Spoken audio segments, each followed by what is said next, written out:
Assalamualaikum warahmatullahi wabarakatuh. Baiklah, di sini saya akan menjelaskan tentang teori modern perdagangan internasional menurut Hackers-Ohlin atau teori HO. Eli Hackers dan Bertil Ohlin. Teori perdagangan internasional modern dimulai ketika ekonom Swedia yaitu Eli Hackers tahun 1919 dan Bertil Ohlin 1933 mengemukakan penjelasan mengenai perdagangan internasional yang belum mampu dijelaskan dalam teori klasik keunggulan komparatif. Teori klasik comparative advantage menjelaskan bahwa perdagangan internasional dapat terjadi karena adanya perbedaan dalam productivity of labor. Teori HO menyatakan penyebab perbedaan produktivitas karena adanya jumlah atau proporsi faktor produksi yang dimiliki oleh masing-masing negara. Teori Hackers-Ohlin terbagi menjadi tiga. Yang pertama, intensitas faktor produksi. Yang kedua, kelimpahan faktor produksi. Yang ketiga, bentuk garis batas produksi. Intensitas faktor produksi.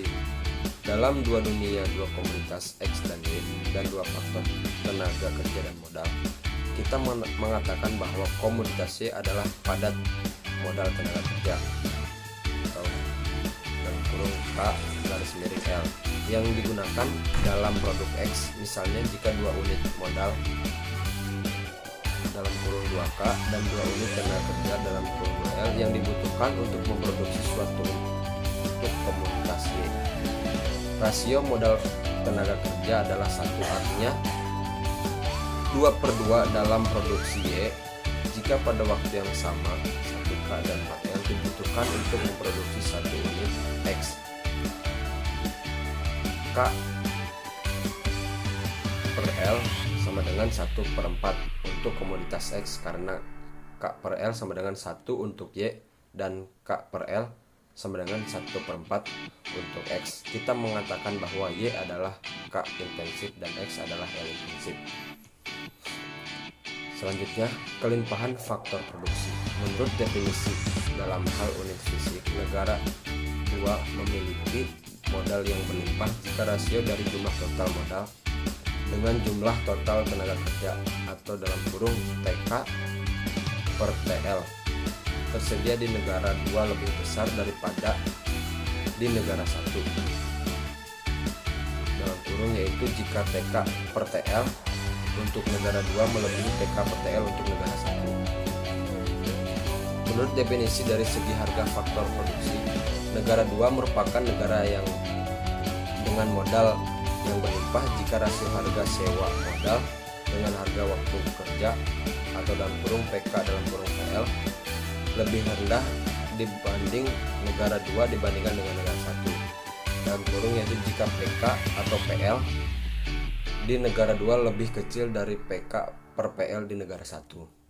Kelimpahan faktor produksi, bentuk garis batas produksi. Karena negara 2 adalah negara K berlimpah dan komoditas Y adalah komoditas K intensif, negara 2 dapat menghasilkan relatif lebih banyak komoditas Y dari negara 1. Dari sisi lain, karena negara 1 adalah negara dengan L berlimpah dan komoditas X adalah komoditas L intensif, negara 1 dapat menghasilkan relatif lebih banyak komoditas X daripada negara 2. Ini memberikan garis batas produksi untuk negara 1 yang relatif datar dan lebih lebar dari garis batas produksi negara 2 jika kita mengukur X panjang suku horizontal. Aplikasi teori HO atau Hackers-Ohlin. Ilustrasi aplikasi teori HO. Penjelasan analisis teori HO menggunakan dua kurva. Yang pertama adalah kurva isokos, yaitu kurva yang melukiskan total biaya produksi sama produksi yang sama. Teori ekonomi mikro menyatakan bahwa jika terjadi persinggungan antara kurva isok 1 dan kurva isokos, maka akan ditemukan titik optimal.